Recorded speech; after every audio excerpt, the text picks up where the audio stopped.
What's up guys, my name's Derek and today I'm bringing another video. And today I'll be making my weekly review for AMC's The Walking Dead Season 4. Today I'm going to be reviewing Episode 6, Live Bait, and this video will contain spoilers to Episode 6 and before that, previous to that, previous episodes of the season, possibly spoilers from other seasons, so I'll put a link in the description so I don't spoil anything for you. So, from the start of the episode, guys, I feel like this episode was possibly the second, by a close second, the slowest episode we've had. It deserves almost the title of the slowest episode in the season to date.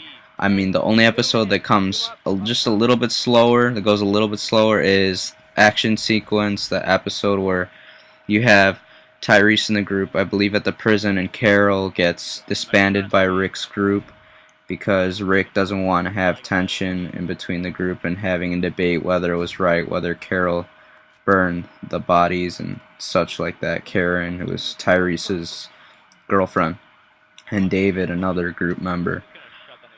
I really think this episode really was pretty slow. It was really interesting to see that the Shumper and Martinez actually left the governor. I actually didn't think they were going to leave him. I mean, I was surprised that they sticked with him at the end of Season 3, and I was kind of waiting to see if they stuck with him this whole time, and then they didn't. I mean, they abandoned the guy in his sleep, you know. I think they realized he was a loose cannon, and, you know, he was basically about to essentially die if Martinez hadn't saved him at basically the last 5 seconds of Governor's life. Basically, there's a scene in the episode where there's a walker that's coming towards the governor, and the governor just stares at it, stares at it, stares at it. The walker is about like 3 feet or 5 feet away from the governor, and Martinez comes out of his tent and shoots the walker.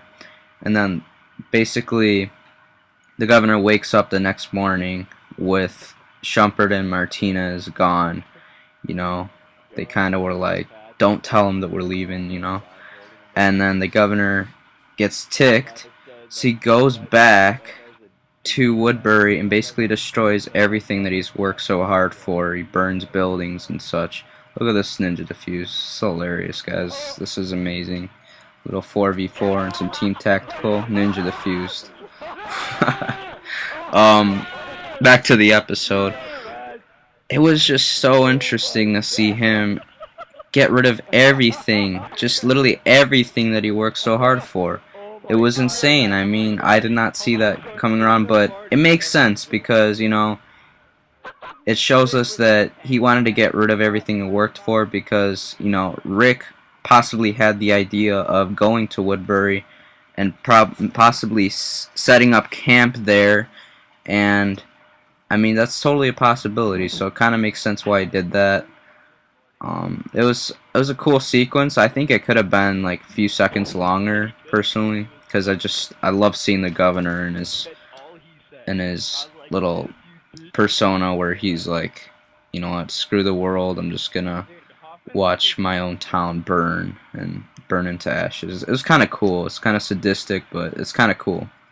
I like that sequence and the episode. I think it was interesting that they brought in 4 new characters. I mean, 3 of them make it out of the episode alive. I personally was surprised that they got rid of the old man, I mean, at least so soon. But it made sense because, you know, he was sick. He was basically living because they kept having tanks of oxygen, and the governor had to go on a run for the old man and basically got him some oxygen, and then he eventually kills the old man with his own tank of oxygen, something that was giving him life. Kind of ironic. And you know, the girls didn't even know how to kill walkers properly. I mean, the whole scene with Governor finding the walker in the bathtub, it looks like one of the girls had bashed the walker a bit up, and then the walker was not actually dead because they didn't know how to properly kill the walkers, so the governor had to do it himself and found his new gun, the revolver. Kind of weird because that's Rick's iconic revolver in a sense. It's not as shiny, it's more old school, but it's still kind of Rick's iconic gun, if you know what I'm saying.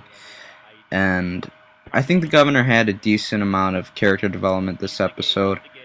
Do I think he's a nice guy? No. I feel like he's still cold. I think he's warmed up a bit from meeting, Megan and stuff, but I think it was great. I think this episode was pretty good. I don't feel like it deserves an 8.5. I'd give it a 7.5 out of 10.